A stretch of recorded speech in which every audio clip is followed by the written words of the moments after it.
Sports segment because we have a lot of reasons to be happy as Aggies and as HBCU graduates. So I'm not going to steal thunder. You're smiling. I was smiling the weekend. Let's just say it had to do with some track and field. Let's just say it had to do with some school representing.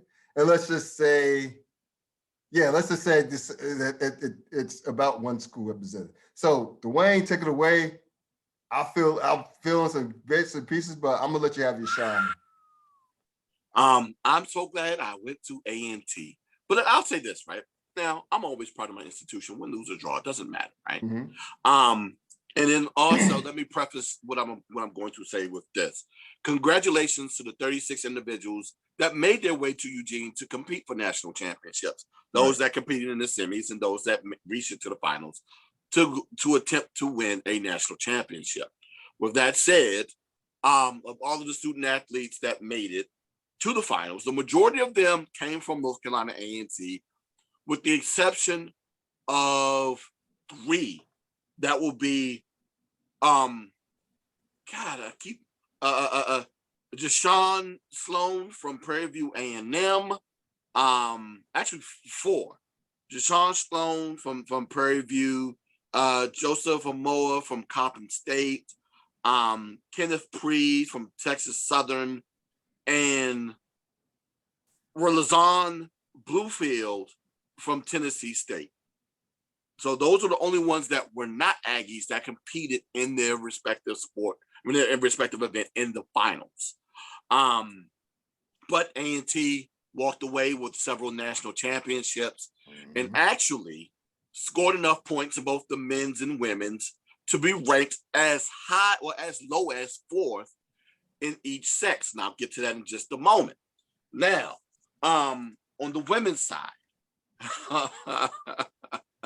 oh my God, the one that was considered to be the show stealer on the women's side, Cambria Sturgis, the winner of the 100 and 200 meters, and also was a member of the 4x1 team that came in 3rd place.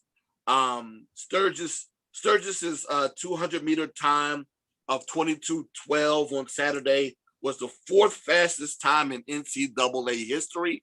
And shout out to my man T, the track guy, who I do my HBCU talks with on IG Live, also pointed out that is the 2nd fastest time by an NCAA female athlete running that event leading up to an Olympic trial.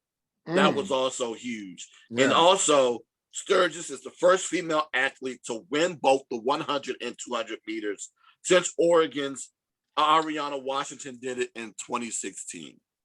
So congratulations to Miss Sturgis and the women's track and field team, which also consisted of 2 runners in the 100-meter hurdles. The young lady that did the high jump, and who else competed for the women in the finals. Either way, they scored 31 total points as a team, which was good enough to net them 4th place. They were tied for 4th place with Alabama on the women's side for the national championship, losing to the eventual champion UCLA. Now on the men's side, talk about another gentleman that let's talk about another Aggie that stole the show. Randolph Ross. Son of the coach, yep. Yes, AKA Junior, who came in 1st place in the men's 400. Oh my God. His time in the 400 was the fastest time in the world this year, 43:85. He said after the race to see, like, he grew up watching track and field, of course, because his dad ran track at Clemson. Yeah. Now, growing up watching track and field, he saw athletes run the run 43s in the 400 and said to myself, oh, wow. But never thought he would see that number attached to his name. Right. And it felt good to see that done. But yes, that 400 time is the 3rd fastest in collegiate history. The 3rd fastest in collegiate history. And he was also a member of that 4x400 team that won the national championship, coming in 1st place in that event. He was also part of the 4x1 team that came in 4th. Oh my God, they had just missed 3rd place. But once again, thanks to the performance of all of the gentlemen that participated in the finals, that 4x4 team, that 4x1 team. Trevor Smith, who was also on that 4x4 team, also ran the 4x4, well, not the 4x4, but the 400 with Randolph Ross coming in fourth place. Brandon Hicklin, the long jumper, who came in ranked 16 or like 16th or 23rd in the nation in that event, finished fourth. So kudos to him. Good. Also, shout out to Javante Harris, who competed in the 200, and who else? Akbar, Abbas Akbar, who runs the 800. They generated enough points, 35 to be exact, to finish third.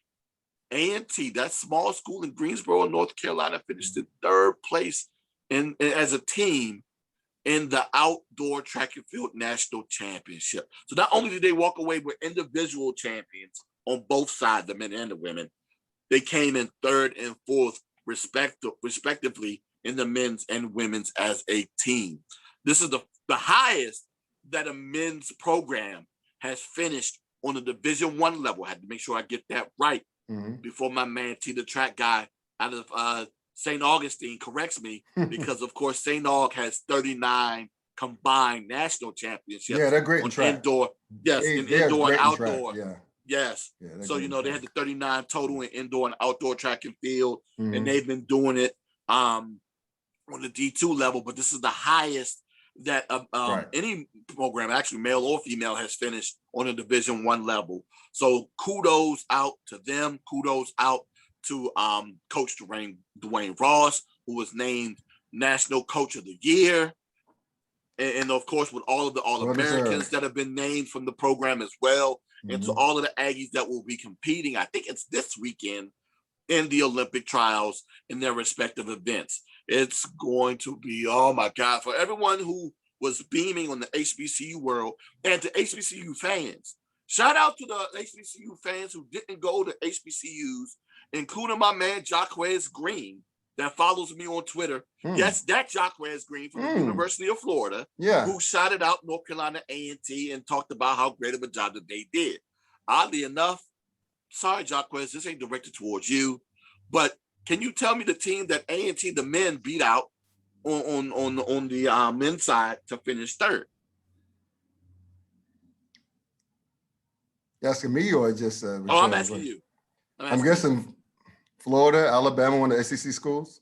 Well, I mean, yeah, it was. I think it was both of them. Most definitely, they just squeaked out the University of Florida, Mr. Channing Crowder. That's right, Mr. Channing Crowder. They beat out your Gators to become third place. Yes, that small school out of Greensboro, North Carolina, beat your Gators to come into third place on the men's side. Oh my God, man! Oh man, it made me feel so good to see that. Matter of fact, I think the women beat the Gators too as well. But hey, I'm not going to sit here and gloat without looking. But they did what they did. So again, congratulations to all the student athletes. Congratulations to all of the Aggies, and good luck to everyone that's going to be competing for their respective countries. Because it's not just the United States. We have those international students that will be competing for their respective countries for an opportunity to compete in the Olympics. Even though I don't believe the Olympics should be happening because of everything that's going on with COVID there in Japan. That's a whole nother conversation for another time. Right. But if you're going to do it, fine, begrudgingly,